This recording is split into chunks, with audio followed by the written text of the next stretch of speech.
Arts. Setting the book on the dresser, I leaned over to grab it. Frank saw me staring at it. What's that, Char? He asked. My name is Charlie, but Frank never called me by my full name, just like I never, ever called him Francis. I turned slowly to look over my shoulder. He was standing at the closet, taking clothes out and putting them into different piles. A note, in Mom's handwriting, to me, but I don't really understand it and I don't remember ever reading it before. Maybe I never actually got it. I said. Frank was holding one of Mom's dress shirts on a hanger and set it back into the closet and walked over to me. Can I see? He said. He was always so aware of my special bond with Mom, you know how mothers and daughters can be, and he never pretended to have the same kind of relationship with her that I had. Sure, I said, handing it to him. I don't have a clue what she's talking about, though. Frank looked at the note and shook his head. I'm equally clueless. He handed the note back to me and picked up the book from the dresser. Do you remember reading this book? Sharing it with her, I mean? He asked. Does the note maybe have something to do with the story? I took the book out of his hand and opened it to the first pages. Sure, I remember the book. I don't really remember talking with her about it, but, you know, we shared tons of books over the years. If this held special meaning, I think I would have known, I said. I put the book back on the dresser. I didn't think the note had anything to do with that story. It was something having to do with our story. Me and her. I read the note again and shook my head. The mystery tucked inside a mystery, huh? He said. I shrugged and put the note back in the book and slid it into my daypack. I'd have to come back to it later. When you're done with Mom's clothes, there's a big box up there on the closet shelf we need to get down and go through, I said. Yup, Frank said, resuming his clothes sorting duties. He'd noticed it too. After pulling the box down, Frank and I sat cross-legged on the floor with it. He pulled the cardboard flaps back and opened it up to full view. We had found a motherlode. Struck nostalgic gold. There must have been decades of letters and notes and a few pictures in there, in a jumbled but orderly pile. Quiet chaos. Of a life we knew very little about, apparently. Frank pulled out a letter that was sitting near the top addressed to Mom from me. As Frank read aloud, I remembered the day I wrote it to her, telling her about my new job. I leaned in close to look at it. It was typed on a computer with only my signature penned at the bottom.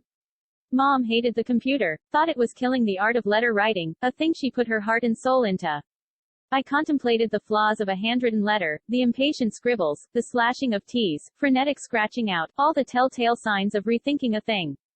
Evidence of our unique imperfections. A handwritten letter tells no lies, I thought.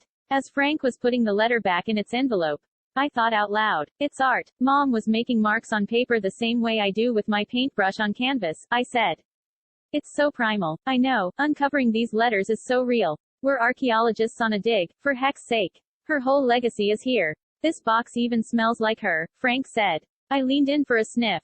He was right. It was her in that cardboard box, all right. I peered in, to the layers of paper in various stages of self-preservation or decay. Most of my life these days was compiled into documents and files on my laptop.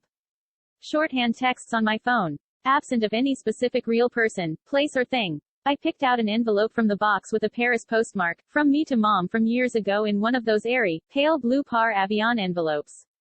It smelled like Paris. It had a texture to it, a life of its own from traveling miles to get into my mom's hands. I slipped my fingers in and pulled out the letter, sending a rush of memories across my brain. I uncreased the two folds in the letter and flattened it out. I had just arrived, I said to Frank, after reading the first paragraph to myself.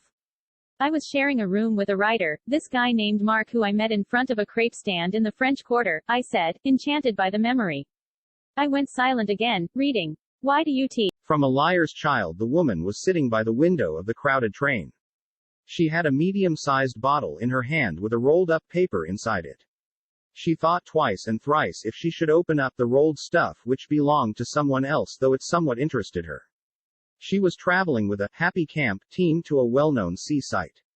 She joined them in order to relieve her stress that was upsetting her from the past few days. Genuinely, it was suggested by her husband. This time they were on their way back to the capital city where they live. Initially, they all had the same motive, to reduce stress and depression. It seems it all worked for most of them except her and few couples of people who were still silent with shrunken expressions. While paying a visit to the seashore following their camp schedule, she was having a lonely walk all by herself and her teammates were busy running back and forth playing with the waves like teenage kids, letting their souls free of all tensions that gave them the reason to join the camp. That was the time when she found this bottle partially dipped into the sand. It made her thoughtful. She knew people from years ago used to leave bottles with rolled up papers by the seashores. Letters, not papers, to be precise. She wondered if it was a letter or was it someone's marksheet with failures and low grades that was left behind to avoid some kind of embarrassment. But leaving it here would make no sense. Some sort of feelings raised inside her that made her pick the bottle up. She kept it with her till they finished the night camp by the fire with a dinner consisting of seafoods. She was asked by another woman while sitting by the fire, "Oh, is that a newspaper rolled inside that bottle in your hand?" "I am not sure," she replied with a weak smile. "I found it by the shore." Seems like a letter. The another woman giggled. "A love letter perhaps." "I wonder," she threw back. They were supposed to pass the night inside tents at the beach, which was too a part of the camping schedule. When she finally washed up and was ready to sink into her sleeping bag, she recalled she wanted to unroll the paper from the bottle that she had preserved safely inside her backpack. Should she? Why did she even pick it up?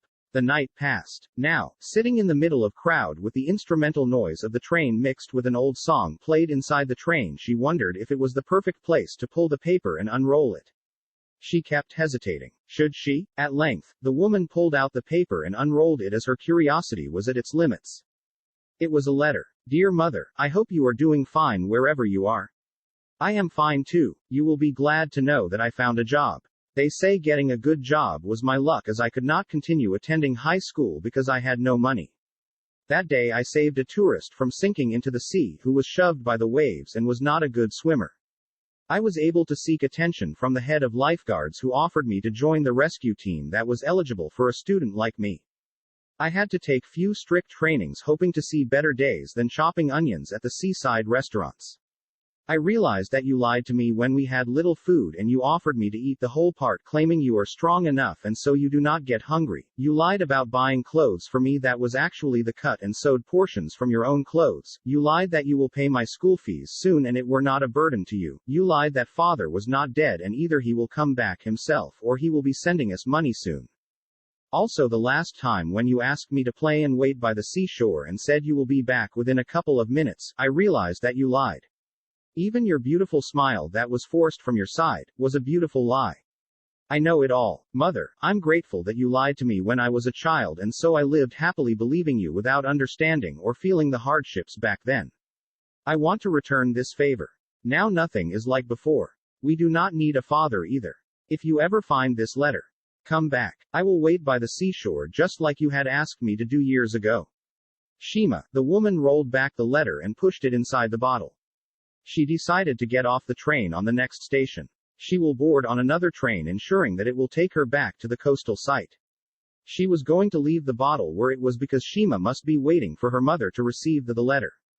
All she needed to do returning home after this was to revisit the asylum where she left her son because her family suggested to.